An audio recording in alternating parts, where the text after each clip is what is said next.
शिवाय। हर हर महादेव। जय शंकर की। ओम गुरुवे नमः।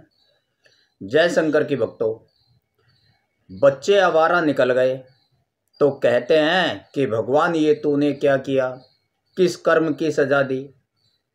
लड़की की शादी नहीं हो रही तो भी कहते हैं कि भगवान हमारे गुनाहों को माफ़ कर और बच्ची की शादी करा दे।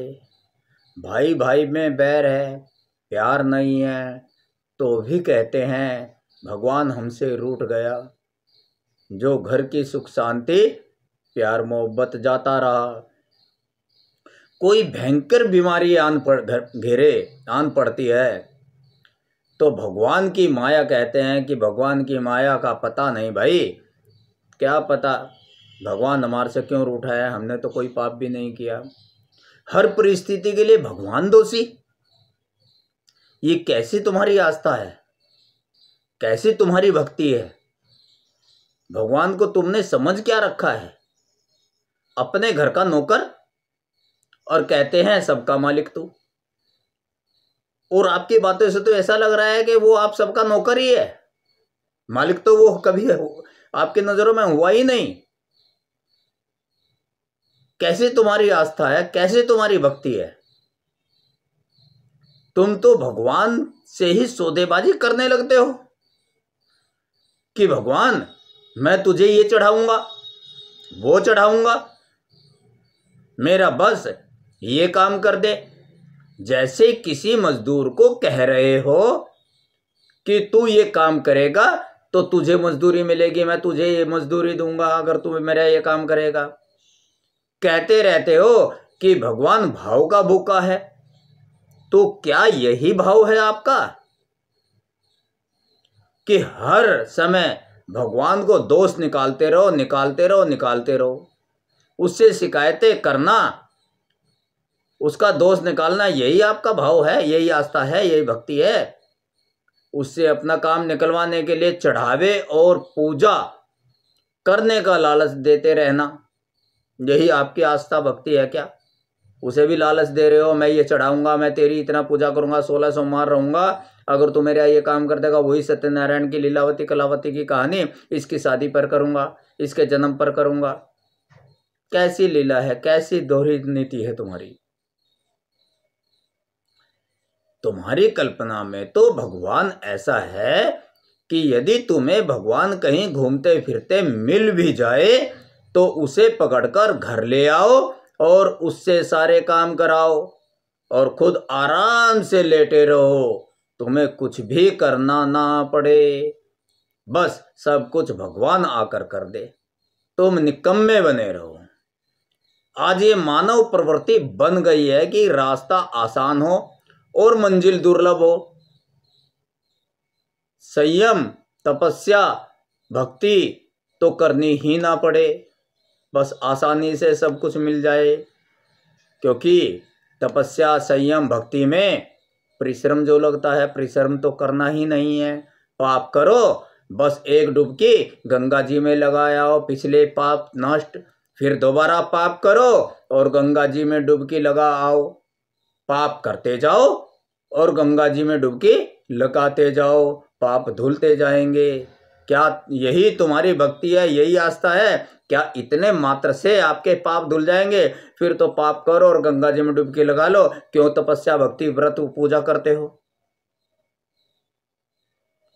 जो ज्यादा अहंकारी, पाखंडी और दुष्ट लोग होते हैं वो मंदिर में उतनी ही तेज घंटी बजाएंगे ताकि लोगों को पता चले कि कोई बड़ा भक्त पूजा कर रहा है। वाह, कितना बड़ा भक्त है, कितने बड़ी जोर से पूजा कर रहा है।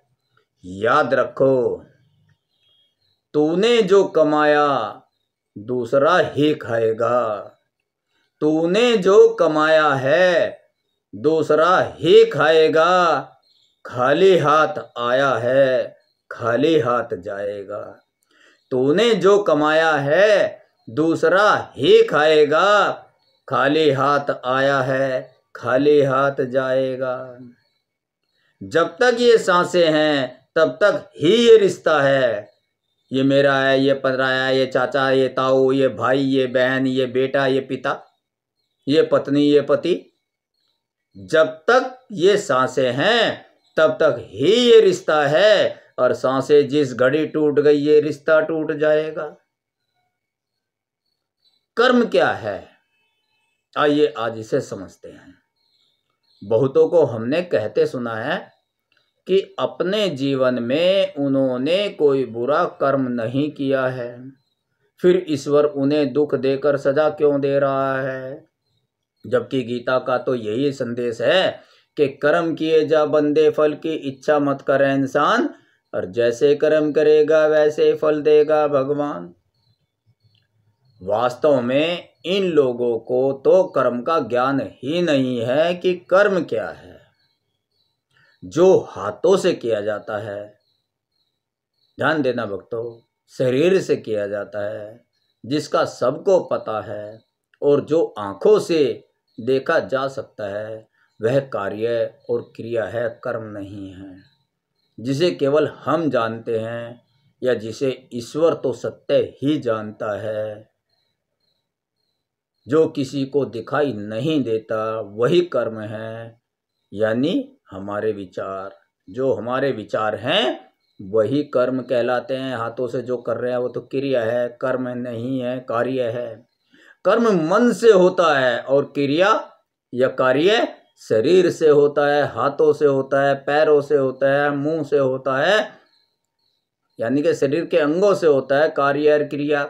और कर्म तो मन से होता है, यानी कि मन हमारे विचारों में, यानी कि जो हमारे मन में विचार होते हैं उन्हें कर्म कहते हैं। अब मन से सोचा हुआ तो याद नहीं रहता कि हम क्या सोच रहे हैं, क्या क्या हमने सोचा है और क्या क्या सोचा था, क्योंकि मन में हजारों विचार चलते रहते हैं जिनकी गणना हम नहीं कर पाते। यह मन ही तो है जो द्वेष और विकारों में भगवान को भी घसीटने की कोशिश करता रहता है। मन ही तो है जो भगवान में भी दोष निकालता रहता है। जब यह मन किसी से द्वेष करता है तो उसमें अपने साथ साथ आत्मा को भी दोषी बनाता जाता है। जो हमारी आत्मा है उस पर भी गंदगी चढ़ाता जाता है, मल चढ़ाता जाता है, लेकिन भगवान को भी घसीटने की कोशिश करता है। किसी व्यक्ति को शत्रु समझ रहे हो, ऐसा हर बार देखा है, अनेक बार देखा है कि कोई व्यक्ति किसी व्यक्ति को शत्रु समझ रहा है तो किसी ओझा तांत्रिक पंडित मौलवी के पास जाते हैं और मंत्र तंत्र की विद्या ले लेते हैं और उस व्यक्ति के खिलाफ प्रयोग करने लगते हैं। सत्य तो यह है कि जो ईश्वर के सच्चे भक्त होते हैं, जो ईश्वर पर सच्ची श्रद्धा और विश्वास रखते हैं, ये तंत्र मंत्र की जितनी भी सर्वनाश की शक्तियां हैं, ये उनका बाल भी बांका नहीं कर सकती, कितने ही प्रयोग कर लो। जो सच्चा भक्त है भगवान का, उन पर कोई क्रिया टोना टोटका काम नहीं करेगा। मंत्र तंत्र पर विश्वास मत कीजिए, भगवान पर विश्वास कीजिए। मंत्र हमारे बनाए हुए हैं और वो तो सारे ब्रह्मांड का स्वामी है, सारे ब्रह्मांड का मालिक है। जिस प्रकार द्वेष और घृणा का मारा व्यक्ति पड़ोसी के घर को जलते हुए देखकर आग बुझाने नहीं जाता, बल्कि यह सोचकर मन ही मन खुश होता है कि आज अच्छा हुआ शत्रु का घर जल गया, वह यह भूल जाता है कि उसकी आग की लपटें उसके घर को भी जला सकती हैं। उसी प्रकार जो व्यक्ति दूसरे का नुकसान करने की गरज से तंत्र मंत्र की साधना करता है, वो यह भूल जाता है कि यही मंत्र तंत्र की शक्ति स्वयं उसका भी सर्वनाश कर सकती है। अगर जरा सी भी चूक हुई, जरा सी भी कमी हो गई, गलती हो गई, चूक हो गई, या फिर अगला व्यक्ति जिस पर उसका प्रयोग कर रहे हो तंत्र मंत्र का, भगवान का सच्चा भक्त हुआ, सच्चा आस्तिक भक्त हुआ, विश्वासी भक्त हुआ भगवान का, तो ये तंत्र मंत्र की शक्ति जो आप प्रयोग कर रहे हो उससे टकराकर वापस आपके ही पास आ जाएंगी। यानी कि प्रयोग करने वाले के पास आ जाएंगी और उसका सर्वनाश कर देंगी। ये शक्तियाँ दुधारी तलवार हैं, गलती से भी अगर ये आपकी तरफ चली गई तो आपकी गर्दन उड़ा देंगी, अर्थात आपका सर्वनाश कर देंगी। दूसरे की तरफ चली गई तो दूसरे की गर्दन काट देंगी, अर्थात दूसरे का सर्वनाश कर देंगी। और भगवान की ताकत, भगवान के प्रति आपका प्रेम, आपकी सच्ची भक्ति एक तरफा चलती है। वो आपका तो भला करेगी ही, पर दूसरों का भी भला करेगी। भगवान की भक्ति, भगवान का विश्वास, वो चारों तरफ कल्याण ही कल्याण करता है, सबका कल्याण करता है। याद रखना, जब तक आपके मन में दूसरे के प्रति द्वेष भावना है तब तक आपको भगवान की कृपा प्राप्त हो ही नहीं सकती। महापुरुषों ने कहा है, मन चंगा तो कठौती में गंगा।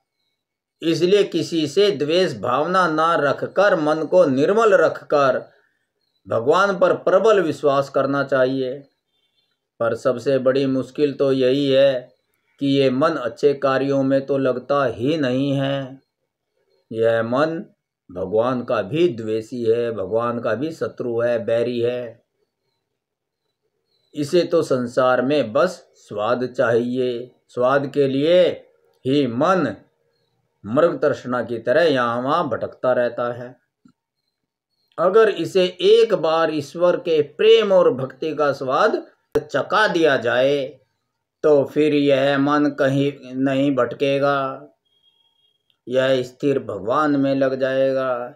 इसलिए यकीन रखिए, भगवान जो भी करता है अच्छा ही करता है। जो भी हमारे साथ अच्छा बुरा घट रहा है वह हमारे मन के विचारों का ही परिणाम है। विचारों को ही कर्म कहते हैं। मन के विचारों से ही कर्मों का निर्धारण होता है। अतः अपने विचार पवित्र, शुद्ध, उत्तम और उच्च रखिए तो आपके जीवन में फल भी उत्तम और सुखद ही मिलेंगे। अर्थात विचार से कर्मों का निर्धारण होता है और कर्म के अनुसार ही फल प्राप्त होता है, सुख दुख प्राप्त होता है। इसलिए अपने मन को साफ रखिए, अपने विचारों को शुद्ध रखिए। और विचारों से कर्मों का निर्धारण होता है तो विचार शुद्ध होंगे, सद होंगे तो कर्म भी हमारे सदकर्म बन जाएंगे, शुद्ध कर्म होंगे, पवित्र होंगे और हमें फल भी सुखद मिलेगा। आज के सत्संग को यहीं विराम देते हैं। आपके घर में सुख शांति रहे। भगवान भोलेनाथ की, माता पार्वती की सदा आपके परिवार पर कृपा बने रहे। आपके ऊपर भगवान का, भोलेनाथ का, माता पार्वती का सदा आशीर्वाद बना रहे। इन्हीं दुआओं के साथ ओम नमः शिवाय, हर हर महादेव, जय शंकर की। ओम गुरुवे नमः।